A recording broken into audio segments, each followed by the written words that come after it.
बहुत समय पहले की बात है।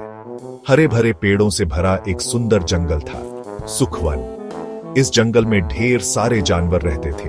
हाथी, शेर, हिरन, बंदर, खरगोश, तोता, मोर और बहुत से पक्षी। जंगल के सभी जानवर आपस में बहुत प्यार से रहते थे। लेकिन एक समस्या थी, जंगल का कोई राजा नहीं था। हर कोई चाहता था कि जंगल में कोई ऐसा राजा हो जो समझदार, न्यायप्रिय और दयालु हो। तो तय हुआ, एक बड़ी सभा बुलाई जाए और उसमें जंगल के राजा का चुनाव किया जाए। सभा का दिन आया।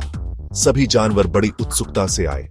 हाथी राजा की तरह दिखता है, शेर ताकतवर है, हिरन तेज है, तोता चतुर है और बंदर मस्तीखोर है। सभा में सबसे पहले शेर खड़ा हुआ।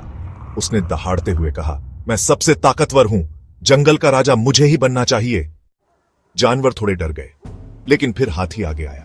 हाथी बोला, मैं सबसे बड़ा और बुद्धिमान हूं, मैं सबकी रक्षा कर सकता हूं। फिर तो बंदर, तोता, मोर सबने अपनी अपनी खूबियां गिनाई। सभा में बहुत बहस हुई, लेकिन कोई भी तय नहीं कर पाया कि असली राजा कौन हो। तभी सभा में धीरे से एक आवाज आई, अगर आप लोग इजाजत दें तो मैं भी कुछ कह सकता हूं। सबने पलट कर देखा। एक छोटा सा खरगोश खड़ा था। कुछ जानवर हंस पड़े, अरे ये छोटा सा खरगोश क्या राजा बनने चला है? लेकिन खरगोश मुस्कुराया और बोला, मैं राजा नहीं बनना चाहता, मैं सिर्फ एक सलाह देना चाहता हूं। क्यों ना हम एक परीक्षा लें, जो सबसे समझदारी से उस परीक्षा को हल करे वही बने हमारा राजा। जानवरों को बात पसंद आई, सबने तालियां बजाई। अब परीक्षा तय हुई। जंगल के बीचों बीच एक गहरा कुआं था। कुएं के पास एक बड़ा पत्थर रखा गया और उसके ऊपर एक सील बंद टोकरा। खरगोश ने कहा, इस टोकरे में एक विशेष चीज है जो जंगल के लिए बहुत जरूरी है, लेकिन इसे निकालने के लिए सिर्फ ताकत नहीं, समझदारी चाहिए। जो भी इस टोकरे को सही से निकाल लाएगा वही बनेगा राजा। परीक्षा शुरू हुई। सबसे पहले शेर आया। उसने अपने पंजे से टोकरे को खींचा, लेकिन वह फिसल गया और कुएं में गिरते गिरते बचा। फिर आया हाथी। उसने अपनी सूंड से जोर लगाया, लेकिन टोकरे का ढक्कन टूट गया और अंदर की चीज गिरते गिरते बची। बंदर कूदा, चढ़ा, फिसला, उलझा, पर कुछ नहीं हुआ। सब थक गए, अब कोई उम्मीद नहीं बची। अब आया खरगोश। उसने चारों तरफ देखा।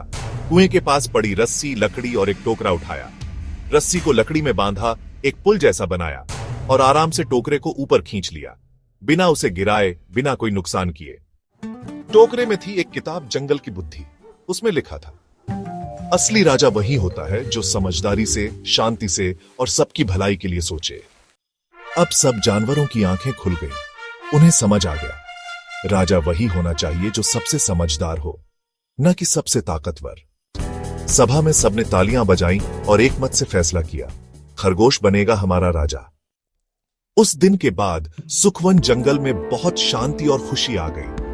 राजा खरगोश ने सब जानवरों के लिए स्कूल शुरू किया, छोटे जानवरों के लिए खेल का मैदान बनवाया और कभी किसी पर जोर जबरदस्ती नहीं की। वो हमेशा सबकी बातें सुनता और इंसाफ से काम करता। और बच्चों, इस कहानी से हमें क्या सीखने को मिला? असली ताकत समझदारी में होती है। सबसे छोटा भी अगर दिमाग और दया से काम ले तो सबसे बड़ा बन सकता है। और राजा वही जो सबका हित सोचे, शक्ति नहीं, मति से काम करे। अगर तुम्हें यह कहानी पसंद आई हो तो अगली बार मैं राजा खरगोश और चालाक लोमड़ी की कहानी सुनाऊंगा। बताना जरूर।